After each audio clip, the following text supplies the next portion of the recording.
Well, hey everybody, we're going to do a little walk and talk today, and today's subject, what even is a survivalist?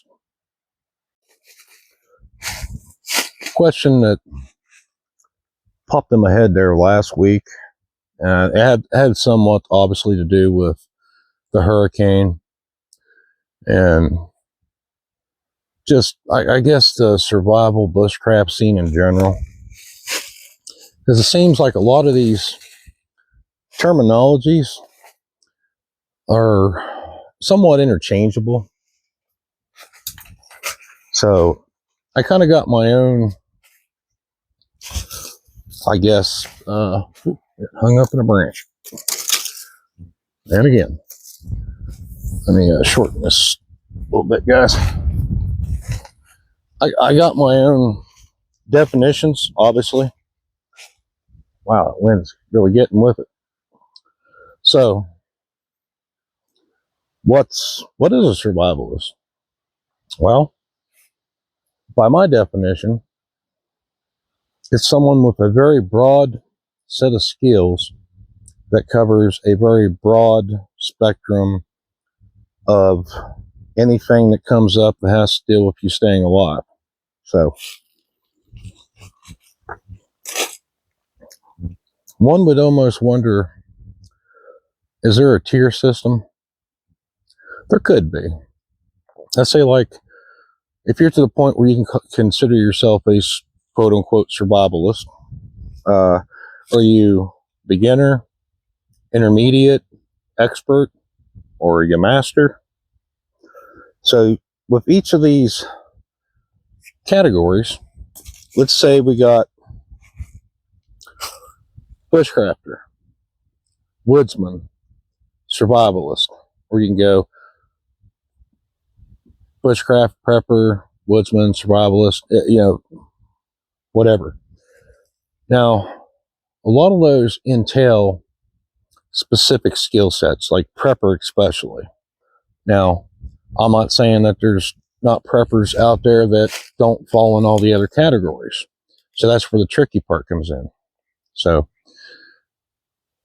that's why, to me, and this is my own definition, it does not have to be yours. This is strictly thought experiment. This is food for thought.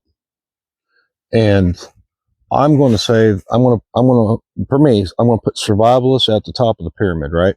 And here's why. I believe that a survivalist needs to have all those aforementioned skills and be able to do them fairly well.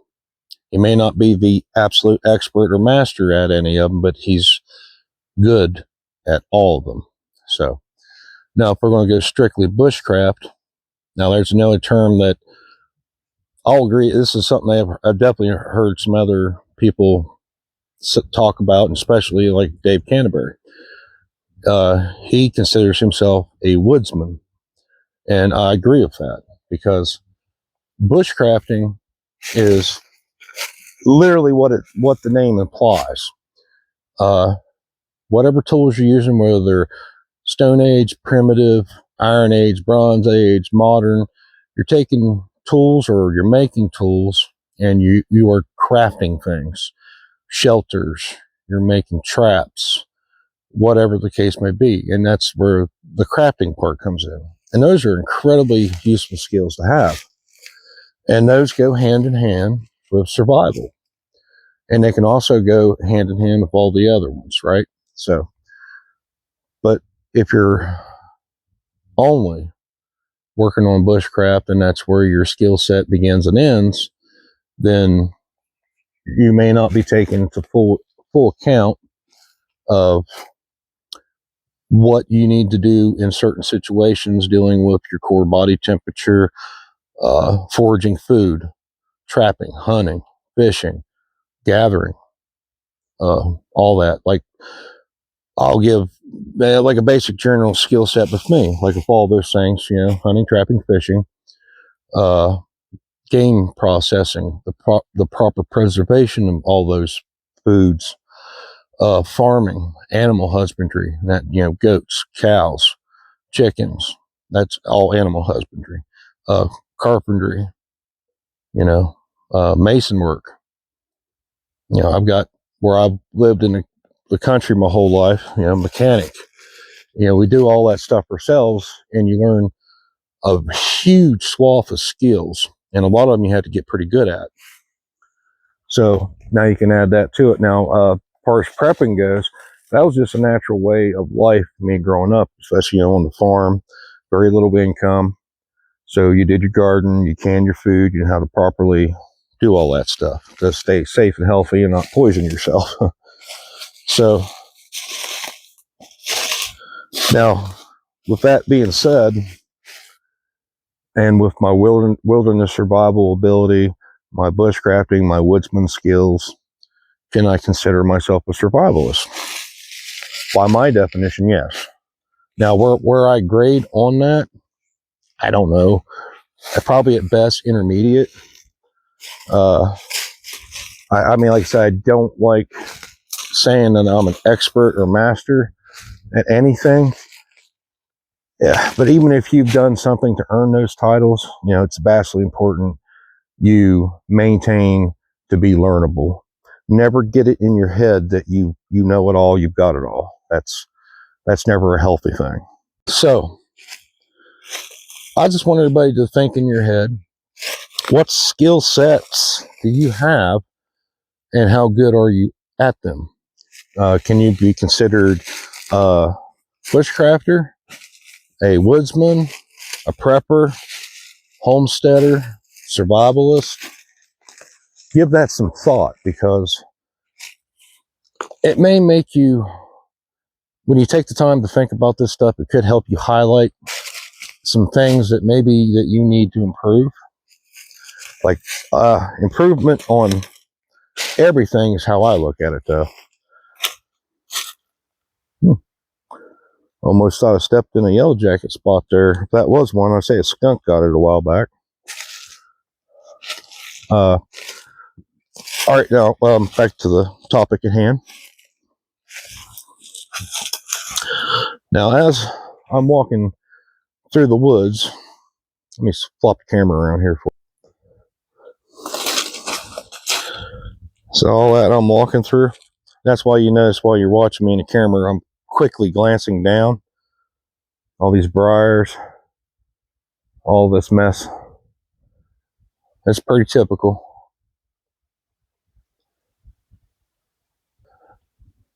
Now, as a huntsman, woodsman, I've learned methods of walking in this environment to mitigate noise.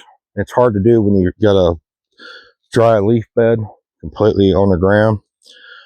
There's techniques when you're hunting for walking. You take a few steps, you stop, control your breathing, listen. It's like right now, as I wandered my way in here to start filming, I wasn't worried about being quiet. I made a lot of noise. Now we don't even hear birds right now. And before I started filming, there were birds chirping. But, as I'm filming this, I'm simply worried about walking in a safe manner, not tripping and falling and hurting myself, not so much on the stealth. And those are important skills if you have to be on the move while, say, hunting. Because, getting protein, fats, and stuff, and you typically need like meat animals for that. Now, again, I know you can't really appreciate how steep things are with videography, but that's incredibly steep right here I'm walking on the side of. And there's a little technique that I've learned, and some people may have different ones, but let me try to show you my feet. Now my feet are offset to each other. My dominant leg down below me further, and I've learned to slightly put pressure on the edge of my boot on the outside. Then I glide the right one, putting pressure up on the side of my boot there. Now it's that. Hold on, let me readjust. Now what that does is, that's a sharper, smaller edge digging in, and it has a little bit more bite and hold. Now, you could still slip because these leaves are thick.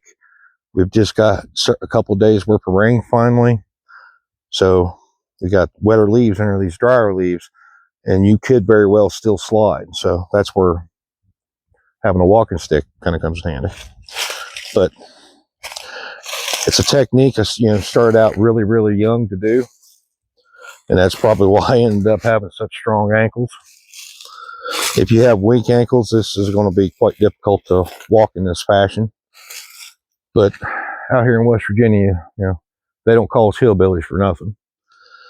So you have to learn to traverse terrain like this, and then on top of it, do it quietly. So, and that's just a, like I said, you can call yourself a huntsman if that's you're strictly focused on that part of it. But to me, that's a small part of being a woodsman. You're very capable in the woods. You know how to blend in with nature. You work with it. You don't fight against it. If you fight against Mother Nature, you're going to lose. There's no ifs, ands, or buts about it.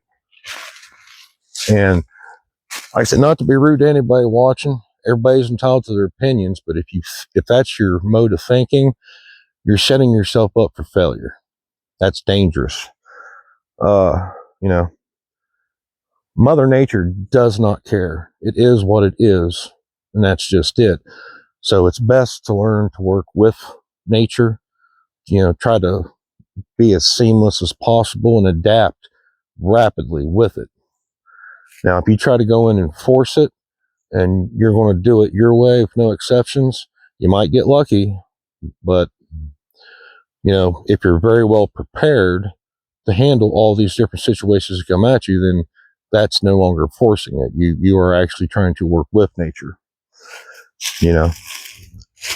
and that's like so many things that is solely predicted by the season, because I find, and might just be from my ancestry plus how big I am and all that, I like cold weather. And I like cold weather where most people are sitting there shivering like they think they're going to freeze to death, and I'm still in a t-shirt.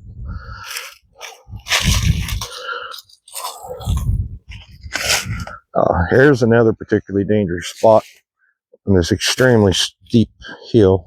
Let me just switch camera. All right, see all these rocks? Now, this is definitely not as bad as a scree field, but this is one of them things that can be deceptive. Now, you can come through here, and if you're not constantly just looking down, up and down, looking around, that one right there in particular, you come in there, put your weight on that just on the corner,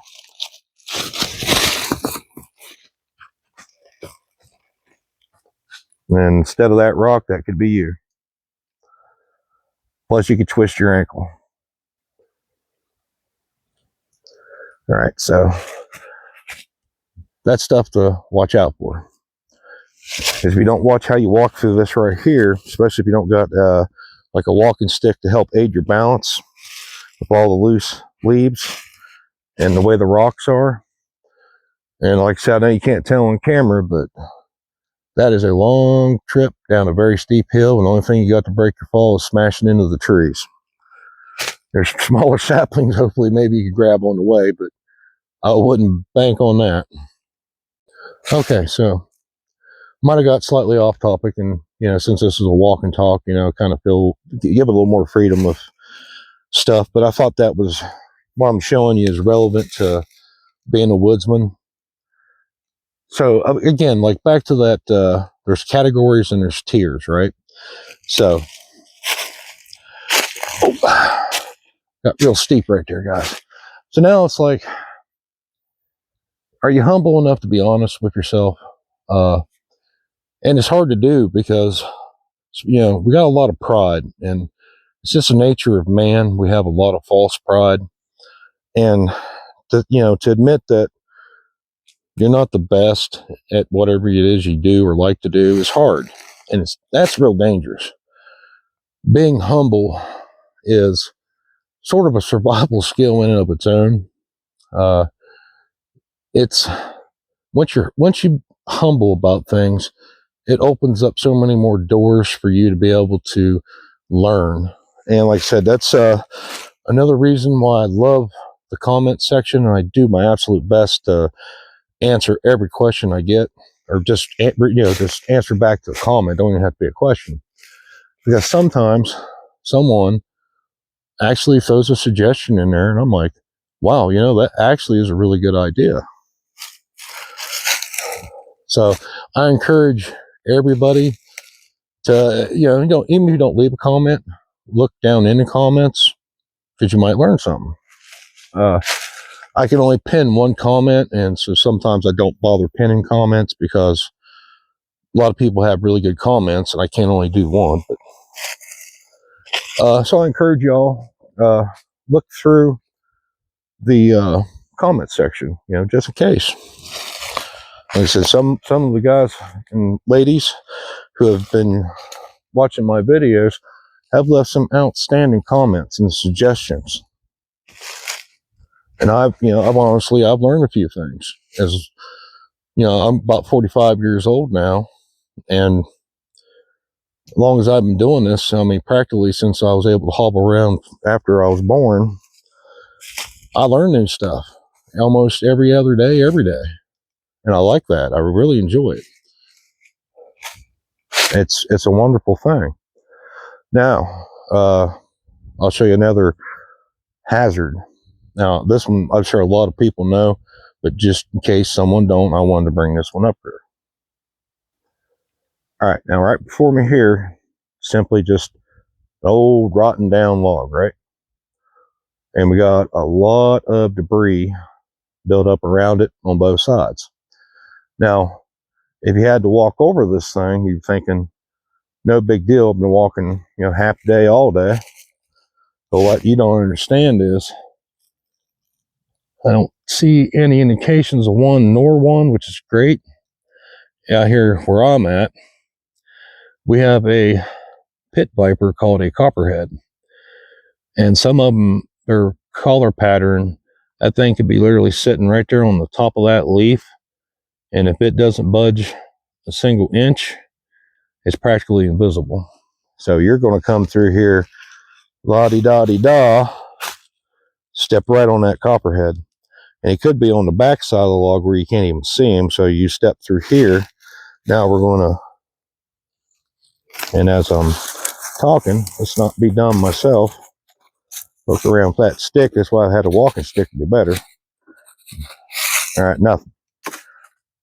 Now, here's where they usually get you, because often we look just down enough for our brains to realize how far up we have to lift the leg and how far it's going to come down again. That's just, natural reflex. So you come over here, you stepped over, bam, weight down. You could be on top of the snake or right beside it. And that's probably all it needs to light you up. And he could be just underneath the edge of that log, that gap right there. You might not even be able to see him if you look straight down anyway, because there's a bit of a shelf there. That's stuff to be very wary of. And out from where I come from, that's just some basics of a woodsman. Now, often or not, like your classical woodsman and hunter, a lot of times that's where you get a lot of stuff where the haversack came in. That was something a lot of those guys carried, especially if they knew they were going out.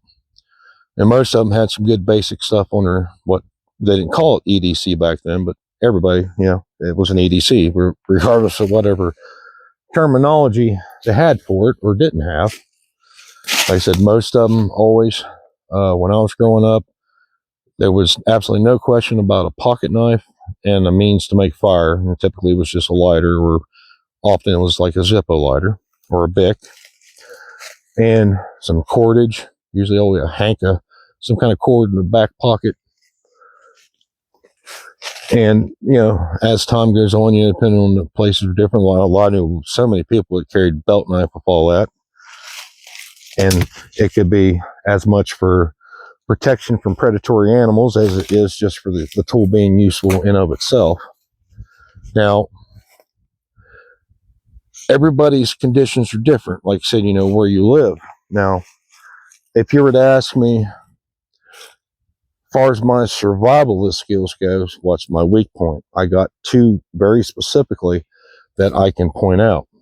And one major one being desert environment. And that's one of the reasons I absolutely love like watching Junkyard Fox outdoor adventures.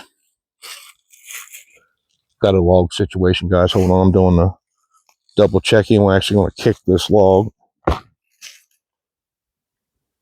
Nothing. All right. Big step away from it though, just in case. That's why I like watching James, Junkyard Fox. Out there where he's at, he's in an environment that I don't have the opportunity to deal with. Now, out here in West Virginia, we have some of the most extremes in weather. Actually, there's parts in West Virginia that's technically a tropical rainforest. So you can practically get jungle experience in West Virginia. We have some of the brutalest summers you can have because of the humidity and high levels of heat up into the triple digits and extreme high percentage in heat. And, you know, you're lucky if it's in the mid-high 70s, but usually it's 80s and 90% in the summer. And our winters can be absolutely brutal. We can have, you know, freezing rain, hail, ice, mounds and mounds of snow, and we can have some horrendous winds. Just remember, I can't remember the year it was, but sometime back, we set a record at that time. It was during winter. We was actually colder than like the South Pole around Antarctica at that same time. I think with our wind chill, we were like minus 50 some degrees Fahrenheit. Sorry guys, I don't know what that is in Celsius off the top of my head. But I do know, I think 40 degrees Celsius and Fahrenheit are the same. They kind of meet level, if I remember right. So that can kind of give you an idea. Very, very cold and dangerous. And when you're dealing with a multitude of extremes throughout your seasons, it really teaches you to be properly prepared for the seasons, which is great because that's a lot of experience that you can have. You know, put that right underneath your hat. So I've had a lot of experience in a whole lot of different conditions, you know, even like if you want to consider floods, you know, stuff like that, landslides, rock slides. Or, I mean, even some parts out here in West Virginia even has quicksand. But back to what I was talking about, the desert. That's an environment that's very, very specific, and I have no real version of that out here where I live. So without the ability and luxury to travel to those places, I like watching his channel because it teaches me what it's about out there in that kind of condition. So now it's like, will I ever somehow unexpectedly end up in the desert? Probably not. But if I did, I at the very least have got the knowledge in my head based on that information. I got something to at least work with. Now, I do know that that's nothing like practicing and actually doing it for real. But one benefit I do have is all the experience I have, albeit in different environments and terrain. Some of the basics still remain the same. Of course, body temperature, shelter building, you know, I can grab up material and tell by the feel and weight and flexibility, et cetera, you know, I kind of get a good idea what I can do with it. Now, the big thing is your ability to forage, to hunt and trap, and even to track. So out in the desert, those are actually significantly different. And I don't know all the proper things I can just pick up and eat, if there even is anything. And that's why watching his channel has been very informative.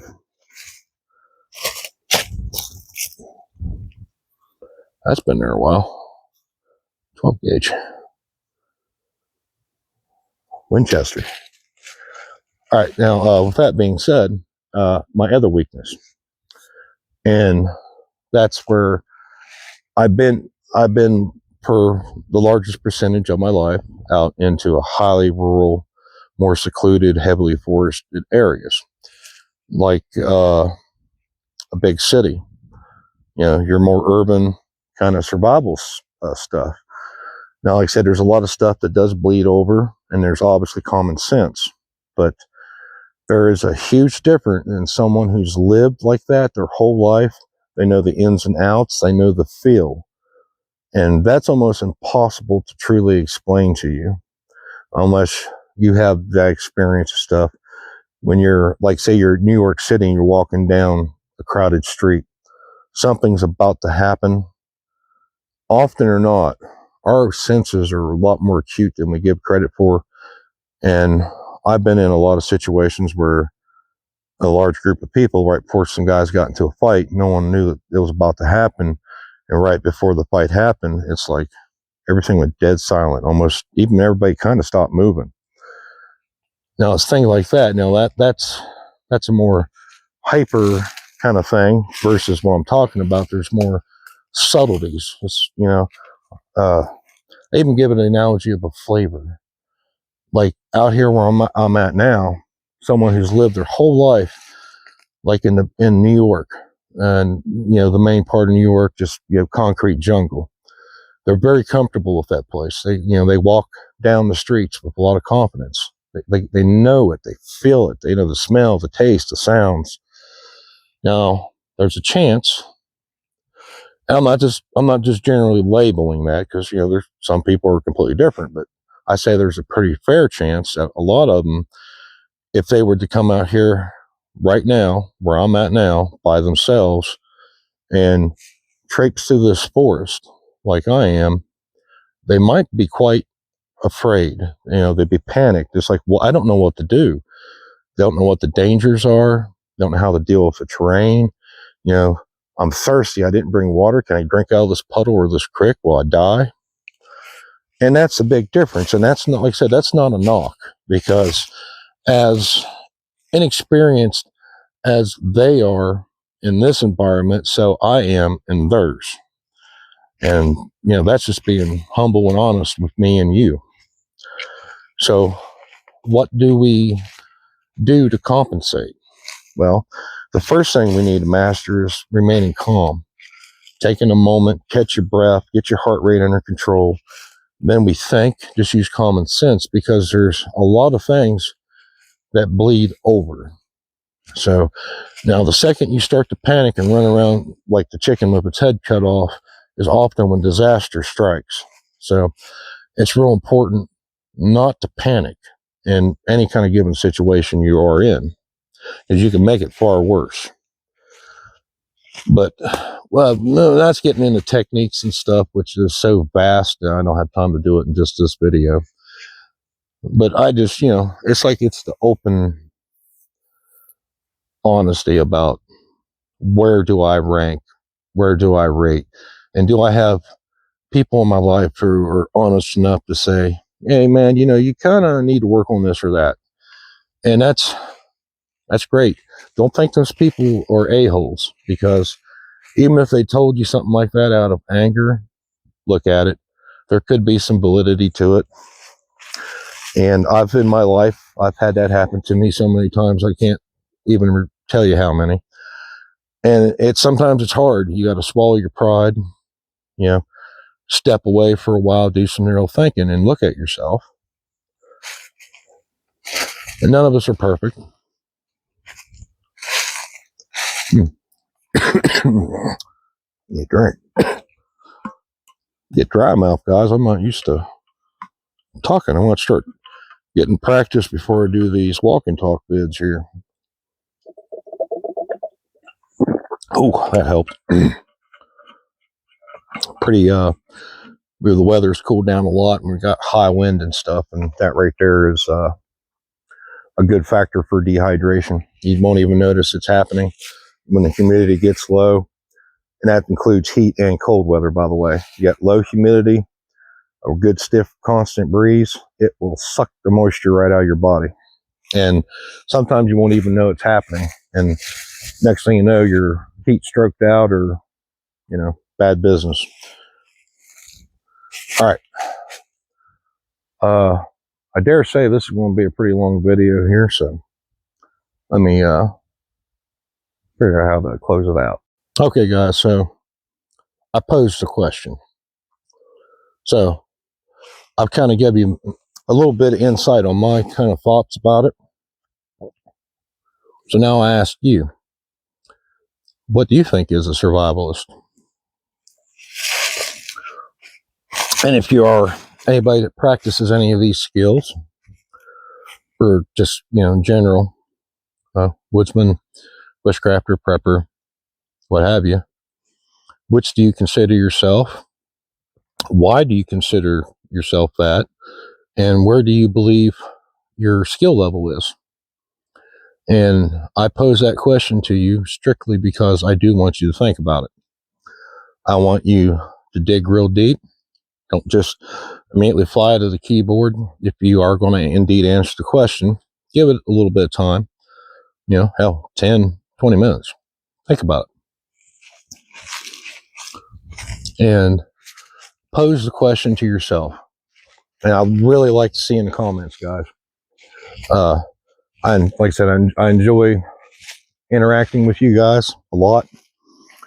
And it actually lets me know that the videos that I'm actually producing are reaching people and are having a positive impact. And like I said, you do not have to agree with me whatsoever. And I can definitely take positive criticism. The only thing I ask, and especially if you're replying to anybody else's comment, just be respectful. That's about it. No malice. I don't like malice. And I'll be honest with you, if I see any comments and stuff and it looks malicious, it will immediately be deleted. But, positive criticism is welcome, because that's how we know, there's something to be criticized. All right, with that, guys, mull that over. And like I said, if you would, I'd greatly appreciate it if you'd, put something down in the comments. And with that, highly appreciate your time. This is going to be a long one. So if you all stayed to the end, good on you. You guys are champions. And I'll see you soon in another video.